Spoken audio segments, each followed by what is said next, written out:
Silence. A ragged breath breaks the stillness. A metallic object clatters to the floor, rolls and stops. A cold, clinical light flickers on, revealing the room. The steady ticking of a clock marks each passing second. On the steel table of the veterinary clinic, Max lies motionless. His chest rises and falls, shallow and labored.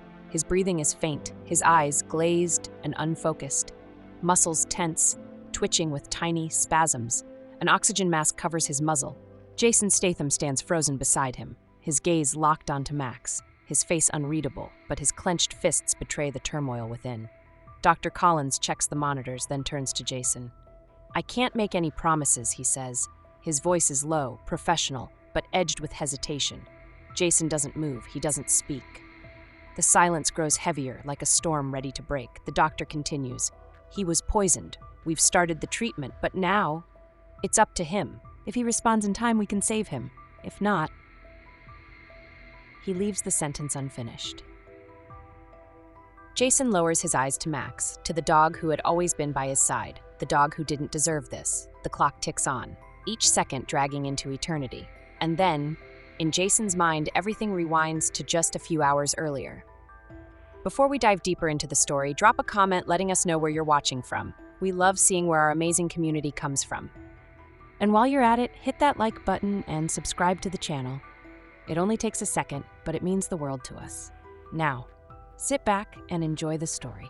The sun dipped low over Venice Beach, painting the sky in shades of orange and red. The sidewalks bustled with tourists and locals, the distant crash of waves blending with music pouring from the bars. Jason Statham walked with a steady, confident stride. At his side, Max, the German shepherd, matched his pace, moving with the quiet assurance of a dog who knew exactly where he belonged. Max's ears twitched at every sound, his eyes scanning every movement around them. After miles of walking, Jason spotted a public fountain next to an old bar, the Rusty Wheel. The place looked like a relic from another time, with a rusted sign and a flickering neon light. Outside, about a dozen bikers leaned against their Harleys, laughing loudly, bottles of beer in hand. Max paused at the fountain, clearly thirsty. Jason loosened his grip on the leash, letting him drink. The chatter around them dropped slightly. Someone was watching. A man stepped forward. Vince Crusher Malone, thick arms, tattoos crawling up his neck, and a scar slicing through his right eyebrow. The smile he wore was less a greeting and more a challenge. "Nice dog," he rasped, his voice roughened by years of smoke and whiskey. "Purebred, huh? Takes a real man to keep a dog like that under control." Jason stayed silent. Malone took a slow step closer, eyeing Max with an unsettling intensity. "You know what the problem is with well-trained dogs?" he said, rubbing his chin. "They always obey, even when maybe they shouldn't." One of the bikers chuckled under his breath. Max lifted his head slightly from the fountain, locking eyes with Malone. Jason glanced down at the leash, letting it slip through his fingers with calculated calm. "If you've got something to say," he said, his voice low and flat, "say it." Malone stared for a moment, then raised his hands with a mocking smile. "Just making conversation," he said. Jason stood there for a beat longer, then with a slight tug on the leash.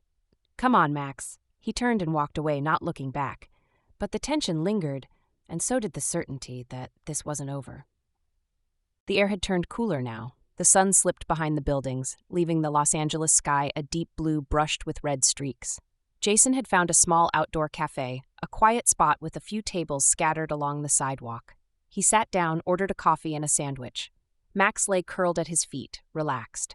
Soft music drifted from the cafe speakers, blending with the steady hum of traffic nearby. It felt peaceful, but peace never lasts long. From the sidewalk, a rough voice shattered the moment. "Hey, look who it is." Jason barely lifted his gaze. Tony Red, one of Malone's crew, skinny, long-haired, wearing a battered leather vest. A man who felt stronger when he wasn't alone. He swaggered up to the table, a beer can in hand. His eyes fell on Max.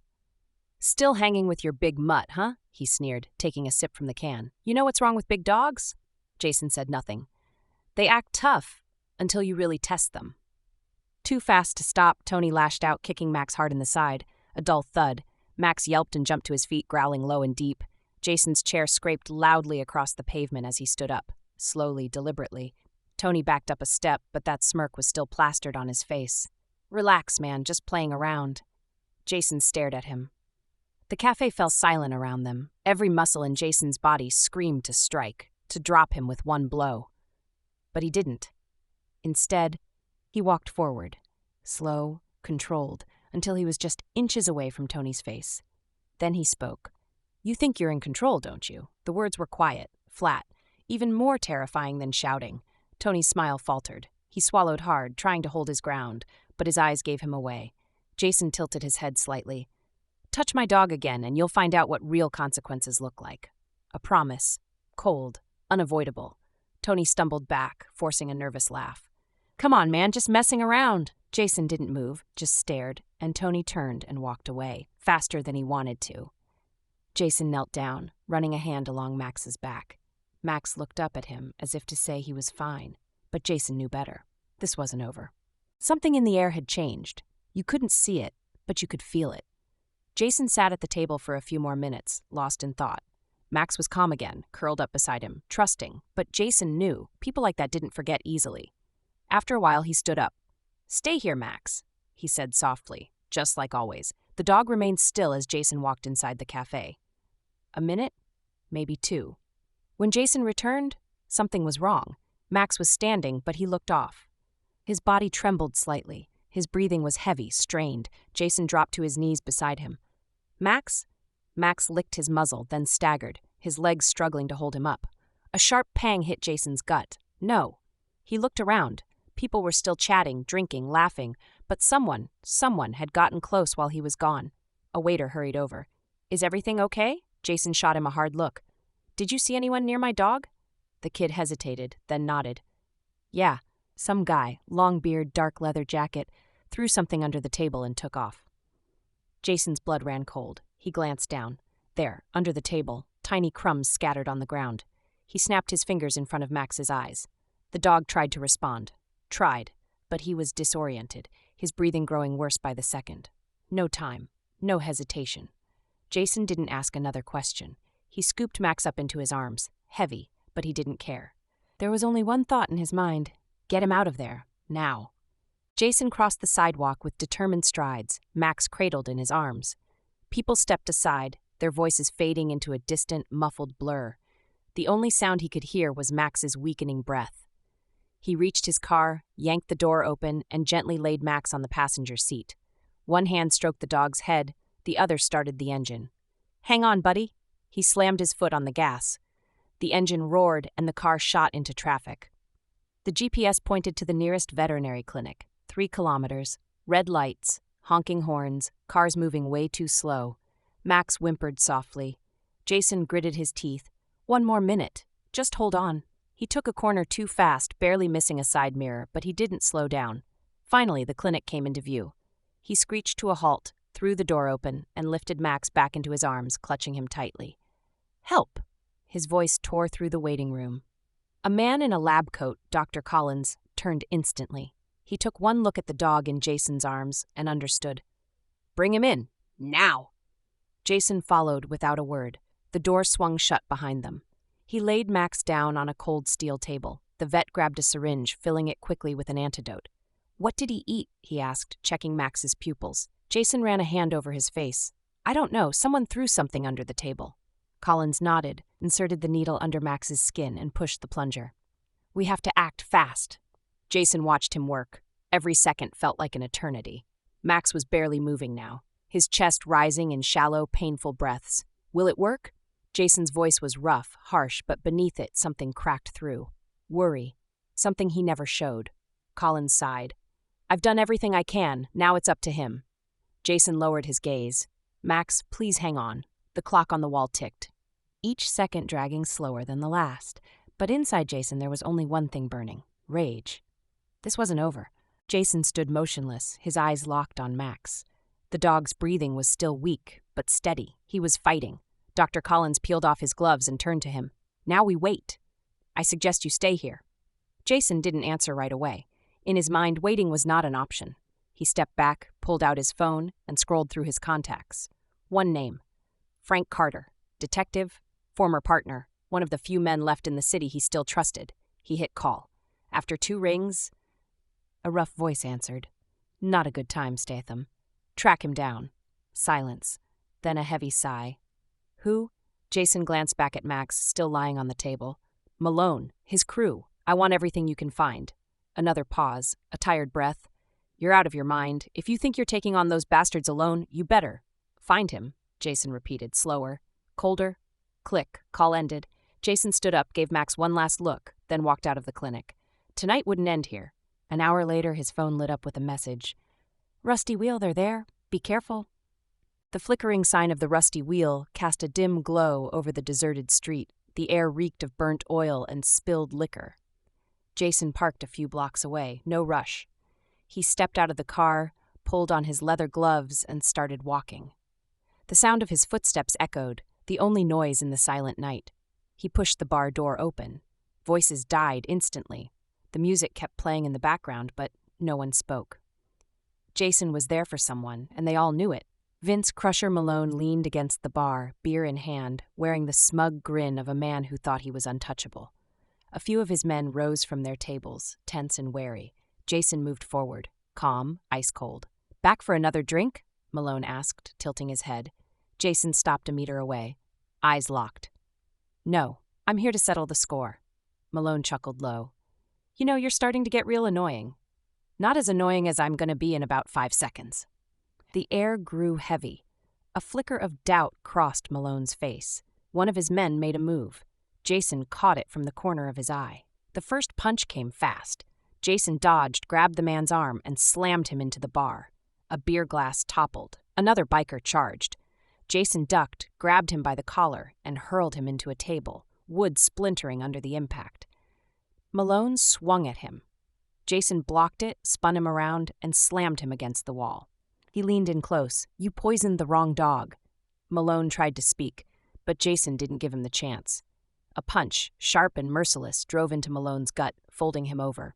Another biker lunged.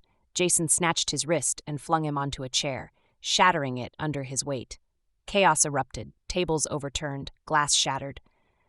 But above the bar, a small red light blinked. The security camera, recording everything.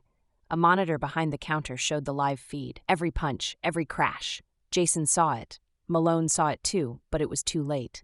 The door burst open. Flashing blue and red lights flooded the bar. Police! Everybody freeze! Detective Frank Carter stormed in, his hand resting on his holstered weapon. His eyes swept from Jason to Malone, then to the footage on the screen. Jason released Malone's collar and stepped back. Carter shook his head. Damn it, Statham! Jason turned toward him, silent. Carter moved to Malone, bloody, panting, on his knees. Vince Malone, you're under arrest.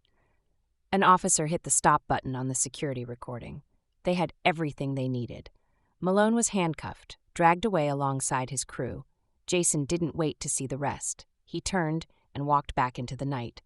He had something more important to take care of.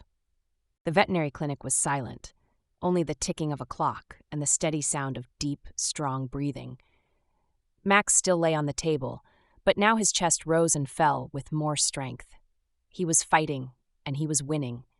Jason stepped into the room. He pulled off his leather gloves, tucked them into his jacket pocket, and moved closer. He knelt down slowly, running his hand over Max's head. His fingers brushed the rough fur, the scar along the muzzle. For a moment, Max didn't move. Then, slowly, he opened his eyes. Jason watched him, waited. Max met his gaze then, with visible effort, lifted his tail a few inches, one small, determined wag. Jason allowed himself a faint smile. You're a tough one, huh? His voice was low, calm. Max closed his eyes for a second, then opened them again, still alert, still present. He was back. Dr. Collins approached, checking the monitors. He's past the critical stage. He's responding well.